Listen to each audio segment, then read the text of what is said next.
Magandang araw mga idol. Isa na namang mapagpalang para sa ating lahat. Update tayo mga idol dito sa ating mga alagang baboy. So, ito, nanganak na naman tong dalawang inahin natin. Ito siya mga idol, yung puti natin na inahin. Nanganak ng August 26. Bali, August 28 ngayon. So, August 23 nanganak. Ito, August 26. Tatlong araw yung pagitan nila mga idol. So, itong nanganak ng August 23, bali, 12 yung anak niya. Yan.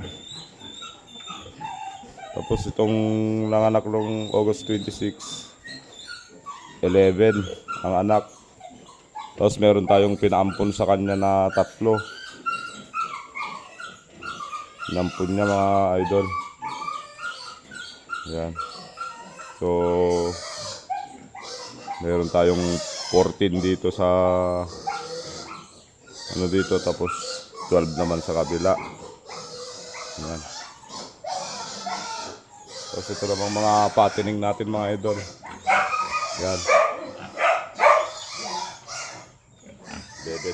Bebenta ngayon to mga idol. Naka-schedule sila ngayon. Pipick upin na sila ngayon. Yan. So, hindi pa sila kumakain. Papaliguan ko na ng mamaya. Tapos, pipick upin na siya ng bibili mga idol. Yan. Tapos meron pa tayo dito sa kabila. Yun.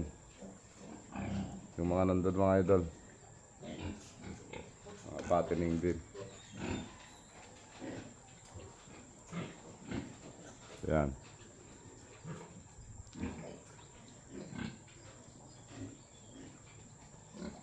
Mga 10 ang ibebenta natin ngayon mga idol. So, siguro pipili tayo ng mga malalaki dito na 5. Tapos yung sa kabila 5 din. So ang matitira 6 na lang. So pag-iisahin ko na lang yung matitira mga idol, mga 3 doon, taka 3 dito. Pagsasamahin ko na lang yung 6 na matitira.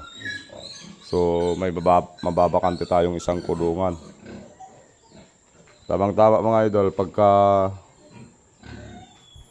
pwede nang iwalay ang mga to sa pagka isang buwan na sila, 30 days, iwawalay natin tong dalawang anak ng mga inahin na to. Meron na tayong paglalagyan. Mababakante na yung isa. Tapos pagka nawalay itong dalawa na to, mababakante na rin yung isa. Ibebenta na rin natin yung matitirang 6. Kaya ako pala pinampon yung 3 dito mga idol, kasi namatay yung isang inahin natin. Nagkasakit. So 3 na lang yung inahin natin mga idol. Dati 4. Yan yung ipitan nila. 1, 2, 3, 4. 4 yung inahin natin dati, pero namatay. Kaya pinaampon ko yung 3 mga idol dito sa nanganak nung 26. So ito, patatabayin muna natin to bago natin pabubulugan ulit. Kasi payat siya mga idol. Ito yung mga anak niya mga idol. 7. Yan, malalaki na rin sila mga idol. Yan. Mga lilitsunin na rin yung size nila. Nasa starter stage pa lang sila mga idol. Yan, may 7 sila. Yan.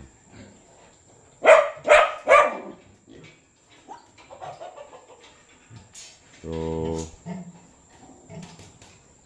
yun na lang yung update muna natin mga idol. Sana hindi tayo maabutan dito ng ASF, kasi nababalita ko mga idol, may mga case na raw dito sa amin, dito sa Ilocos. may mga case na rin daw ng ASF. So nakakatakot mga idol. Sana hindi makarating dito sa atin.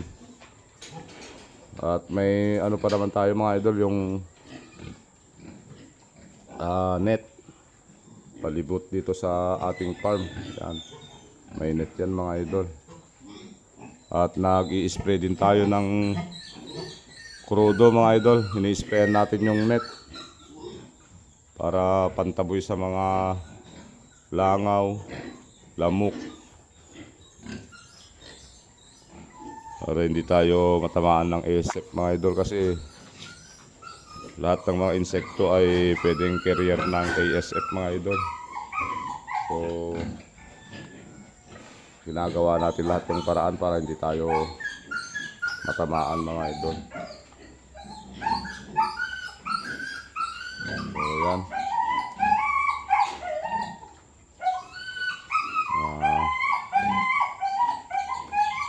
Didinis muna tayo mga idol. Di pa tayo nakapaglinis kasi dito. Madumi pa oh. Dudungis pa sila. Paliliguan muna natin sila bago sila pick upin ng buyer mga idol. Yan. Pero mga nanganak mga idol. Yan. Malulusog naman sila. Ito. Kasi nandun yung tatlo mga idol. Oh. Yung mga pinaampon ko. Yun. Mabait naman tong nanay. Hindi naman niya hindi naman niya kinakagat yung mga pinaampon ko. Yan. Yung tatlo na yun. Yan. Pinaampon ko yan. Ito talaga yung mga anak niya. 12. Yun. Ito naman sa kabila. 12 pala dito yung anak niya. Dito pala ay 11. Yan, 11 lang sila. Bali naging 14 lang kasi may pinaambon tayong tatlo doon. Yan.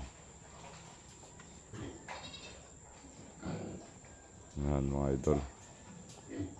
So magbabawas tayo ngayon.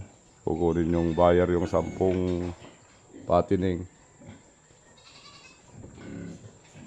Para may pambili tayo ulit ng mga feeds mga idol, dahil wala na, butas na yung bulsa natin. Wala nang pambili ng feeds. Ayan. So sa mga nagplaplano dyan mga idol na mag-aalaga ng baboy, huwag kayong mag-alaga ng maramihan agad kung kulang ang budget nyo, dahil talagang mabubutas ang bulsa nyo mga idol. Katulad ko, 20 ito noon eh, 10, 20 silang patining, tapos 4 na inahin. So yun, butas lahat ang bulsa ko mga idol. Buti ngayon nakakaano tayo, makakabenta na tayo. Yan. So yun na lang muna mga idol. Maraming salamat sa panonood at pagsubaybay sa mga